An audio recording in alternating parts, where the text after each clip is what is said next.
Hello दोस्तों, जय Mahakal. Welcome to our genius maths classes. मैं आपका ट्यूटर एजुकेटर मोहित, जो आपको कराएगा मैथ्स क्लास 10th का, जिसमें आप सबको हर एक चैप्टर के पर्सनल इंट्रोडक्शन दिए जाएंगे, जिसमें हर एक चैप्टर के बारे में आपको समझाया जाएगा, आपको उसके बारे में बताया जाएगा, जिससे आप जब चैप्टर करने की पहुंचो तो आपका जो बेसिक हो, आपके जो कॉन्सेप्ट हो वो बिल्कुल क्लियर हो।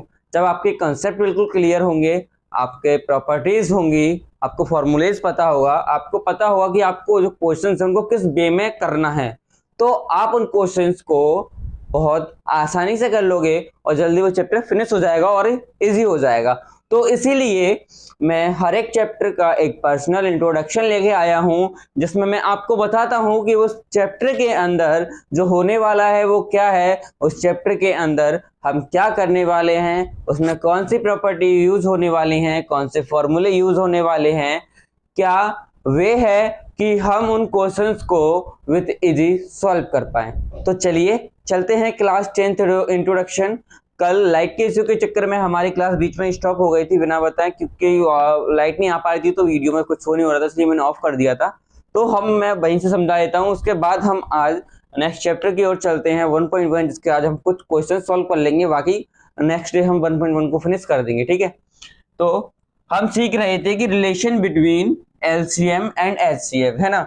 एलसीएम और एचसीएफ के बीच में जो रिलेशन होता है वो क्या होता है, रिलेशन मतलब संबंध। एचसीएफ और एलसीएम के बीच में जो संबंध होता है वो क्या होता है। तो देखो, यदि हमारे पास कोई दो नंबर हो दिए गए हो, क्या कोई भी दो नंबर दिए गए हों, एक मिनट, ये क्वेश्चन जो है अधूरा है, मैं कर देता हूँ कंप्लीट। यहाँ पर शायद सेकंड नंबर जो था, आई थिंक वो, एक मिनट मैं फाइंड कर लूँ, एक मिनट लिख देता हूँ, ठीक है।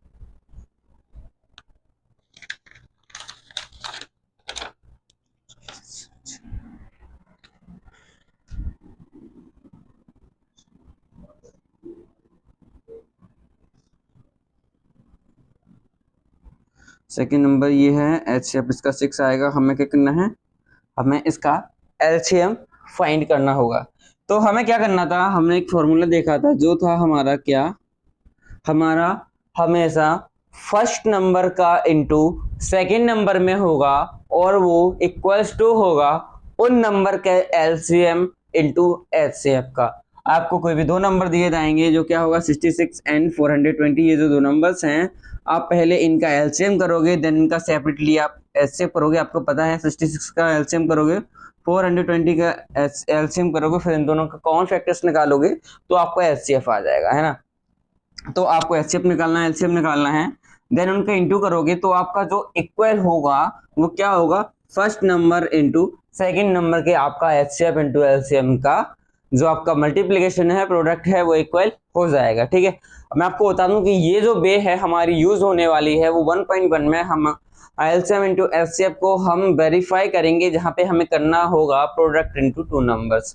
वहां पर इस प्रॉपर्टी को हम यूज करेंगे जब और समझेंगे। तो अभी मैं तो आपको समझा देता हूँ। हमारे पास दिया गया है फर्स्ट नंबर, देखो, या तो हमारे पास फर्स्ट नंबर और सेकंड नंबर दिए गए हो तो हम उससे एचसीएफ एंड एचसीएफ निकाल सकते हैं एंड वेरीफाई भी कर सकते हैं। यदि हमारे पास कोई तीन नंबर दिए गए हो और हमें बोला जाए कि हमें उनमें से फोर्थ जो नंबर है वो फाइंड करना है, मानो कि हमारे पास फर्स्ट नंबर दिया गया है, सेकंड नंबर दिया गया है, एचसीएफ दिया गया है, हमें एलसीएम फाइंड करना है। या मान लो आपको एलसीएम दिया गया है, एचसीएफ दिया गया है, सेकंड नंबर दिया गया है, आपको फर्स्ट नंबर फाइंड करना है। तो ऐसे ही आपको तीन नंबर दिए गए होंगे जिसमें से आपको एक नंबर फाइंड करना होगा और बहुत इजी होता है, आप कर लोगे। आपको कोई भी नंबर फाइंड करना होगा तो आपके पास तीन नंबर्स होंगे, उसमें से जब आपको फोर्थ नंबर फाइंड आउट करना होगा। तो आपका फर्स्ट नंबर जो है वो 66 है और हमारा फॉर्मूला क्या है, first number into second number. तो फर्स्ट नंबर क्या है हमारा 66 इंटू सेकंड नंबर क्या है हमारा 420। अब इसके इक्वल में जो है हमारा वो क्या है, LCM into HCF, LCM into HCF. अब एलसीएम तो हमें फाइंड करना है और इंटू एचसीएफ, एचसीएफ हमें पता है कि हमारा 6 है, तो एचसीएफ जो आ गया हमारा वो 6 आ गया। अब इक्वल के इधर जो चीज है, यदि देखो प्लस माइनस हो, प्लस होता है तो इक्वल के उधर जाके माइनस हो जाता है, माइनस का होता है तो इक्वल के उधर जाके प्लस का हो जाता है, इंटू होता है तो डिवाइड हो जाता है और डिवाइड होता है तो इंटू हो जाता है। यानी इसका इजी लैंग्वेज में बताऊं मैं आपको तो इसका अपोजिट हो जाता है। तो ये जो इंटू में है इधर जाएगा तो किस में हो जाएगा, डिवाइड में हो जाएगा। तो 66 इंटू 420 अपॉन 6 हो जाएगा। एक क्वेश्चन में क्या करना है, एलसीएम फाइंड करना है। 6 से हम 66 को डिवाइड कर देंगे तो 11 बार जाएगा और 11 का हमें 420 में इंटू कर देंगे तो हमारा आंसर क्या आएगा, हमारा आंसर आएगा, एक मिनट, 420 में हम 11 का डिवाइड कर देते हैं, 024 इंटू 024 024 ये आ गया हमारा। जो हमारा एलसीएम आएगा वो आएगा हमारा 4620, 4620 हमारा जो क्या एलसीएम आएगा, क्या आएगा, एलसीएम आएगा। तो हम समझ चुके हैं कि हमारे पास कोई भी 3 नंबर दिए हुए, हम उसमें से 4th नंबर कैसे फाइंड करें, इजी। ठीक है, तो या तो आप इसका स्क्रीनशॉट ले लो या आप नोट्स बना लो, मैं आगे समझाता हूँ।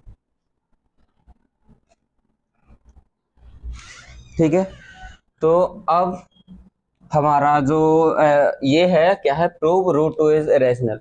हमें रैशनल नंबर्स पता है, इरेशनल नंबर्स पता है। मैंने आपको बता दिए थे कि आपके रैशनल नंबर्स क्या होते हैं और रैशनल नंबर्स क्या होते हैं।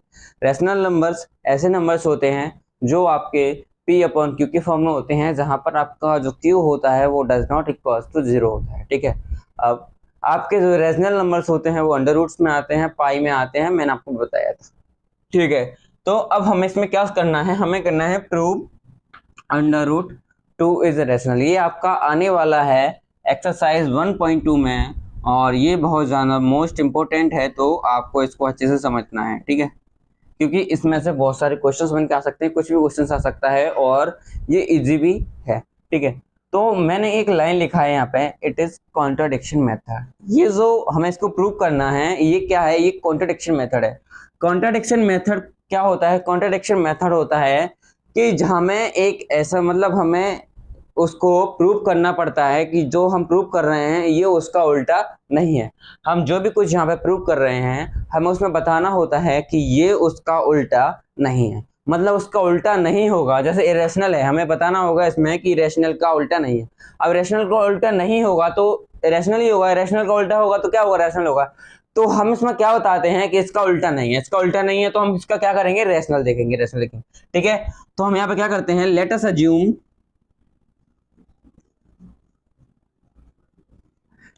अज्यूम दैट ये जो हमारा अंडर रूट 2 है वो क्या है, under root 2 is rational number. ठीक है, let us assume that under root 2 is rational. ठीक है, हमने अंडर रूट 2 को क्या मान लिया, रैशनल मान लिया। ठीक है, अब हम क्या करेंगे, ये जो हमारा अंडर रूट 2 है इसके, ये जब रैशनल है तो इसके अपॉन में क्या होगा, 1 अपॉन ए अपॉन बी। मतलब हमारा जो रैशनल नंबर्स होता है वो पी अपॉन क्यू के फॉर्म में होता है। मतलब अंडर रूट 2 है वो किसके इक्वल में होगा, ए अपॉन बी के फॉर्म में। क्यों, क्योंकि ए अपॉन बी जो हमारा है वो रैशनल फॉर्म है और हम क्या बता रहे हैं कि हमने अज्यूम किया है कि ये एक रैशनल नंबर्स है। अब यहाँ पर जो ए और बी हैं वो नंबर्स क्या हैं, तो यहाँ पर ए एंड बी आर को प्राइम्स। ए और जो बी है वो हमारे को प्राइम्स हैं। क्या हैं, को प्राइम्स। को प्राइम्स आपको पता है क्या होता है, को प्राइम्स ऐसे दो नंबर्स होते हैं जिनका ओनली सिर्फ एक ही फैक्टर होता है और वो होता है 1। प्राइम नंबर्स का मतलब होता है या तो उनके फैक्टर्स 2 होते हैं, या तो वो 1 से कटे या वो इटसेल्फ यानी खुद से कटे। और को प्राइम का सीधा सा फंडा है कि जो उसके 2 नंबर्स होते हैं वो जब प्राइम नंबर है तो प्राइम नंबर क्या होते हैं, तो 1 से करते हैं, इटसेल्फ से करते हैं। जब 2 नंबर होंगे तो इटसेल्फ से कटेंगे, तो दोनों सेम तो कटेंगे नहीं। तो उनका जो को प्राइम नंबर होगा वो 1 होगा, क्योंकि 1 दोनों से डिविजिबल है। इसलिए हम यहाँ पे जो 2 नंबर्स ले रहे हैं ए और बी वो हमारे को प्राइम्स हैं। तो ए और बी हो गए हमारे को प्राइम्स। ठीक है, अब हम क्या करेंगे, देखो इधर ये बी है, इधर डिवाइड में है, मैंने बताया था हम अपोजिट में ले जाते हैं तो इसका जो साइन होता है वो चेंज होता है। अभी डिवाइड में है, इधर जाएगा तो इंटू में हो जाएगा, तो रूट 2 इंटू बी हो जाएगा इक्वल्स टू ए। अब हम इसका क्या करेंगे, स्क्वायरिंग बोथ साइड, मतलब दोनों साइड स्क्वायर ले लेंगे। जब दोनों साइड स्क्वायर ले लेंगे तो उसका कोई भी इफेक्ट नहीं पड़ेगा, है ना। तो हम स्क्वायरिंग बोथ साइड कर लेते हैं, स्क्वायरिंग बोथ साइड। ठीक है, इधर भी स्क्वायर हो जाएगा और इधर भी स्क्वायर हो जाएगा। इसको सॉल्व करो, अंडर रूट से स्क्वायर कट जाएगा तो 2 बचेगा और b का स्क्वायर हो जाएगा और ये हो जाएगा a स्क्वायर। अब यहाँ पर देखा जाए तो ये 2 जो है वो इस a स्क्वायर से डिविजिबल हो रहा है और ये जो b स्क्वायर है वो भी a स्क्वायर से डिविजिबल हो रहा है। तो हम यहाँ पर लिख सकते हैं कि ये जो हमारा b स्क्वायर है वो इज डिविजिबल बाय, एक मिनट ठीक है, रुकना एक मिनट, ठीक है। तो हमारा ये जो बी स्क्वायर होगा वो क्या होगा, V square is divisible by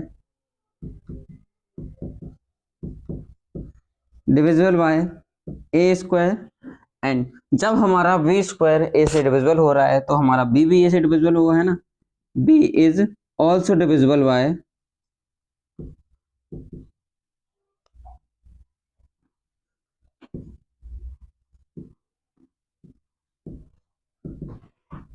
also divisible by A, है ना। अब ये हो गया। अब ये जो a है हम एक ही वैल्यू लेट करते हैं कि a की वैल्यू हमने लेट की a इक्वल्स टू 2c है, ठीक है, a इक्वल्स टू 2c है। अब हम यहाँ पर a की वैल्यू पुट कर देते हैं इसमें से, ठीक है, तो अब इसको पुट कर देते हैं, ठीक है। तो क्या करते हैं हम कि जो a स्क्वायर है तो इसमें पुट कर देते हैं, देखो ये हो जाएगा B A 2b² equal to, ये स्क्वायर है तो यहाँ पे क्या हो जाएगा 2c² हो जाएगा, ठीक है। अब आप इसको सॉल्व करो तो ये क्या हो जाएगा 2b² इक्वल टू 2 का स्क्वायर 4 हो जाएगा और ये हो जाएगा c², ठीक है, ये हो गया c²। अब थोड़ा इधर देख लेते हैं इसको, ये क्या हो गया आपका 2b² इक्वल्स टू 4c², है ना, यही हो रहा है। आप यहाँ सॉल्व करते हुए आए और क्या है आपका 2b² इक्वल्स टू 4c²। अब ये हो गया। अब हम क्या करेंगे कि ये देखो 2 से 4 डिवाइड हो रहा है, 2 2 जा 4। अब हमारा क्या आया v² इक्वल्स टू 2c²। हमने देखा कि यहाँ पर भी ये इसका b का मतलब ये था b और a का जो कॉमन फैक्टर था वो 2 आ रहा था, और यहाँ पर भी b और c का कॉमन फैक्टर वो है जो 2 आया है। तो अब यहाँ पे जो हमने c लिया था ना वो यहाँ पर लिख लेना कि c एक इंटीजर है, c इज अ इंटीजर, ठीक है, c इज अ इंटीजर। अब यहाँ पे आते तो हम लिखते हैं कि ये जो हमारा v² है, v² is divisible by a², then b is also divisible by a। यहाँ पर भी जब हमारा b² a² को डिवाइड कर सकता है तो जो हमारा v है वो a को डिवाइड कर पाएगा, इसलिए हम यहाँ पर लिख सकते हैं कि a and b have same common factor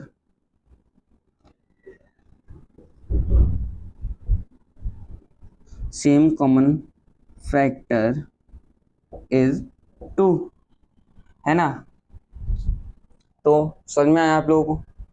अब इसमें हम लास्ट में एक लाइन और देते हैं जो हमारी क्या होती है, जो हम उसमें बताते हैं कि जो हमने एक कॉन्ट्रडिक्शन लिया है, मतलब जो हमने नंबर माना है उसमें हमने प्रूव करना था कि ये उसका उल्टा नहीं है। तो हम इस लास्ट में लिखेंगे क्या कि सो दिस कॉन्ट्रडिक्शन, क्या हमने जो कॉन्ट्रडिक्शन लेट किया था उसको बोलेंगे सो दिस कॉन्ट्रडिक्शन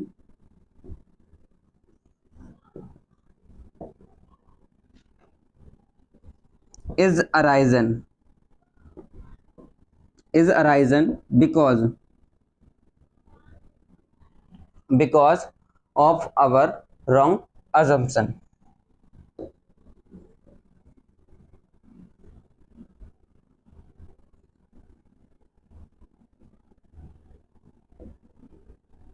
इसमें लिखा है कि हमने जो कॉन्ट्रडिक्शन लिया था वो गलत है, क्योंकि मतलब जो हमने अज्यूम किया था वो गलत अज्यूम किया था। हमने यहाँ पे क्या देखा था कि कॉन्ट्रडिक्शन हमें लेना है कि हम उसमें बताएंगे कि हम जो ले रहे हैं वो उसका उल्टा नहीं है, तो ये उसका उल्टा नहीं है, दैट कि जो हमारा ये √2 है वो हमारा क्या होगा, इरेशनल नंबर होगा, दैट देयरफॉर √2 इज इरेशनल। ये बहुत ज्यादा इंपॉर्टेंट है तो इसको ध्यान से कर लेना, इसका रिवीजन करना 2-3 टाइम, क्योंकि इसमें ज़्यादातर फोकस दिया गया है वो लैंग्वेज पे दिया गया है और लैंग्वेज जरूरी है तभी आपको नंबर्स मिलेंगे, ठीक है। तो ये हो गया आपका हैंस प्रूफ, ठीक है। अब चलते हैं हम एक्सरसाइज 1.1 पे। आज हम मुझे लगता है कि एक ही क्वेश्चन हो पाएगा, बाकी नेक्स्ट जो वीडियो आएगी उसमें मैं आपका 1.1 पूरा क्लियर कर दूंगा, ठीक है।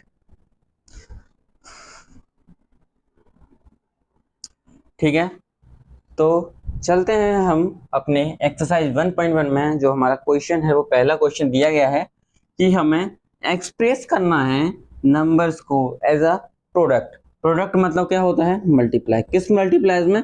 प्राइम फैक्टर्स के। प्राइम मतलब ऐसे नंबर जो या तो 1 से डिवाइड हो या इटसेल्फ हो। जब हम एलसीएम करते हैं, एचसीएफ करते हैं, तो जो उनके फैक्टर्स निकल के आते हैं, जो साइड के नंबर हम उनका इनटू करते हैं, हम उसको हम बोलते हैं प्राइम फैक्टराइजेशन। ठीक है, तो हमें सिर्फ उसका प्रोडक्ट निकालना है। तो अभी हम इसका करते हैं 140 का। ठीक है, सॉल्व करते हैं, 140 का एलसीएम करते हैं, 2 से डिवाइड करेंगे। हम स्टार्टिंग किससे करते हैं? 2 से। और मैंने आपको बताया था कि इवन नंबर्स होते हैं तो इवन नंबर से डिवाइड हो जाते हैं। यदि इवन नंबर नहीं होते हैं तो हम ऑड नंबर को देखते हैं। और ऑड नंबर में भी हम क्या देखते हैं कि हम जो जिन नंबर से इनका डिवाइड कर रहे हैं वो नंबर हमारे प्राइम नंबर होने चाहिए, हर कोई नंबर नहीं होगा। ठीक है, तो और 2 से देखते हैं, 2 7 जा 14 और 0 का 0, 2 से फिर हो जाएगा, 2 3 या 6, 1 बचा एंड 2 5 जा 10। अब 2 से 35 तो होगा नहीं, और 3 से 35 नहीं होगा, 5 से होगा। 5 7 जा 35 एंड 7 1 जा 7। तो इसका जो हमारा प्राइम फैक्टराइजेशन आया वो क्या आया? 2 इंटू 2 इंटू 5 इंटू 7। ठीक है, ये किसके इक्वल है? 140 के। अब हम इसको कैसे लिख सकते हैं? आपने देखा होगा स्क्वायर होता है तो हम पावर 2 लगा देते हैं, और 2 इंटू 2 स्क्वायर ही हो रहा है ना। तो हम क्या कर सकते हैं? 2 के ऊपर स्क्वायर लगा सकते हैं, पावर 2, 2 का पावर 2 स्क्वायर इंटू 5 इंटू 7। हम इसको ऐसे भी लिख सकते हैं, और हमें ऐसे ही लिखना है। तो ये हो गया हमारा आंसर। इसको करते हैं 156 को। ठीक है, 2 से डिवाइड करते हैं, 2 7 जा 14, 1 बचा, 2 8 जा 16। फिर से 2 से होगा, 2 3 या 6, 1 बचा, 2 9 जा 18। अब 39 किससे होगा? 2 से तो होगा नहीं, ऑड है, तो 3 से होगा। 3 1 जा 3, 3 3 जा 9, 13, 13 से होगा। इसका प्राइम फैक्टराइजेशन कैसे बनेगा? 2 इंटू 2 इंटू 3 इंटू 13 जो है आपका आता है 156 के बराबर। तो आप इसको कैसे लिख सकते हो? 2 का स्क्वायर इंटू 3 इंटू 13। ठीक है, ये हो गया आपका। अब हम कौन सा करेंगे? ये था सेकंड वाला और ये था फर्स्ट वाला। अब हम करते हैं थर्ड वाला, तो क्या है हमारा? 3825। ठीक है, 3825, 5 दिया है, और नंबर है, 2 से कटेगा नहीं। क्या देखो, 3 से कटेगा, 3 से ये कट रहा है, 3 2 जा 6, 2 बचा, 3 7 जा 21, हाँ कट रहा है। देखो 3 1 जा 3, 3 2 जा 6, 2 बचा, 22 हो गया, 3 7 जा 21, 1 बचा, और 3 5 जा 15। क्या 3 से अभी भी कट रहा है? हाँ, 3 4 जा 12 और 3 2 जा 6 एंड 3 5 जा 15। क्या ये 4 से, सॉरी, क्या ये 3 से अभी भी कट रहा है? 3 1 जा 3, 3 4 जा 12 और 5 नहीं कट रहा है। तो अब हम इसको किससे डिवाइड करेंगे? 5 से। देखो 5 8 जा 40 और 5 5 जा 25। अब फिर से 5 से करेंगे, 5 1 जा 5, क्या होता बचा 3, तो 5 7 जा 35। अब कितने से डिवाइड हुआ है? 17 से, तो यहाँ पे आ जाएगा 1। इसका प्राइम फैक्टराइजेशन क्या बनेगा? 3 इंटू 3 इंटू 5 इंटू 5 इंटू 70, जो हमारा होगा 3825 के स्क्वायर। हम इसको लिख सकते हैं 3 का स्क्वायर इंटू 5 का स्क्वायर इंटू 17, यही हमारा आंसर होगा। ठीक है, अब आता है हमारा क्वेश्चन नंबर 4, 5005। ऐसे मुझे होमवर्क में देना चाहिए, इजी है बट मैं करा रहा हूँ। ठीक है, 5005, इसका एलसीएम करते हैं, 5 से ही होगा, 5 बन जा 5, 00, ये आ गया बन। अब आप इस नंबर को कैसे डिवाइड कर सकते हो? देखो 3 से कर, 3 से तो होगा नहीं, 7 से दे, 7 बन जा 7, बचता है 3, है ना। फिर 7 3 27, फिर बचता है 3, और 31 तो आएगा नहीं। 9 से करते हैं, 9 बन जा 9, बचता है कितना? 1। फिर हम करते हैं 9 बन जा 9, फिर बचता है 1, तो फिर होगा नहीं। अब 9 के बाद ऑड नंबर कौन सा होता है? 11, 11 से देखते हैं, 11 9 जा 99, और फिर बचता है 1, और 11 बन जा 11, तो ये कट रहा है 91 टाइम। कितने टाइम्स कट रहा है ये हमारा 11 से डिवाइड हो रहा है 91 टाइम। 11 से कट रहा है 91 टाइम, और 91 आपका 7 से डिवाइड होता है, 7 से ही डिवाइड हो जाएगा। ठीक है, 3 आता है, और 7 4 35। एक मिनट, हाँ ठीक है, देखो इसको 7 से डिवाइड हो जाएगा, 7 बन जा 7, आपका बचा कितना? 3, 7 4 जा होता है आपका 28, बचा 2, और 7 3 जा होता है 21। ठीक है, कट रहा है। अब हम इसको करेंगे 11 से डिवाइड, 11 बन जा 11, बचा 3, और 11 3 जा 33, और 30 से डिवाइड हो जाएगा। तो इसका जो प्राइम फैक्टराइजेशन बनेगा वो क्या होगा 5 इंटू 7 इंटू 11 इंटू 13, यही इसका होगा आंसर। ठीक है फाइनल। अब हम करते हैं 5 वाला जो हमारा क्या है 7429। हम 7429 को डिवाइड करते हैं 7429। ठीक है देखो ऑड नंबर है 2 से कटेगा नहीं, 3 से देखते हैं। 3 2 जा 6, 1 आएगा, 3 3 जा 3 4 जा 12, 2 आएगा, 3 7 जा 21, 19 आ रहा है, मतलब 3 से नहीं कटेगा। 5 से तो कटना नहीं है, 7 से देखते हैं। 7 1 जा 7 और 7 6 जा 42 और 9 आ रहा है तो नहीं कटेगा। 9 से देखते हैं, 9 8 जा 72 बचता है 2, 9 2 जा 18 बचता है 4, 49 नहीं कटेगा। आता है 11, 11 से आ जाएगा 66 और ये नहीं कटेगा। ठीक है तो अब हम देखो इसको डायरेक्टली देख लेते हैं कि ये जो नंबर है ये कटने वाला है कितने से 17 से। कितने से कटेगा 17 से। ठीक है तो हम इसको 17 से डिवाइड करते हैं। 17 4 जा होता है 68। ठीक है तो 68 और 64 में 68 डिवाइड होते हैं तो आपको होता है 62। अब 17 3 जा होता है आपका 17 3 जा जो होता है आपका वो होता है 68 से 17 51। क्या होता है 51। 62 में से 51 आपका डिवाइड होता है तो कितना बचता है आपका 11। कितना बचता है आपका 11 और 17 7 जा होता है 119। ठीक है अब आप डिवाइड करेंगे कितने से 19 से, तो 19 2 जा होता है आपका 38। ठीक है 19 2 जा होता है आपका 38 और आपका बचा 5, अब 57 हो गया। तो 19 आपका जो 90 से डिवाइड होगा वो होगा आपका 19 3 जा 57। कितना होगा 19 3 जा 57। हाँ 19 3 जा 57 होगा क्योंकि हाँ 19 3 जा होगा आपका 57 और 23 से 23 डिवाइड हो जाएगा तो इसका आपका बनेगा फैक्टर 17 इंटू 19 इंटू 20 एंड 3। तो ये हो जाएगा आपका आंसर। ठीक है तो आज की जो क्लास है आपकी यहीं तक है, बाकी की क्लास में कल से कंटिन्यू कराऊंगा। आप क्लास देखने के लिए थैंक यू सो मच। आप इसको अपने दोस्तों को भी शेयर कर सकते हैं जिससे वो भी इसको पढ़ सके। ठीक है तो नेक्स्ट क्लास आपकी 1.1 की आएगी, इसमें पार्ट 2 होगा आपका। इसमें आपका मैं 1.1 जो है आपका क्लियर करा दूंगा। ठीक है।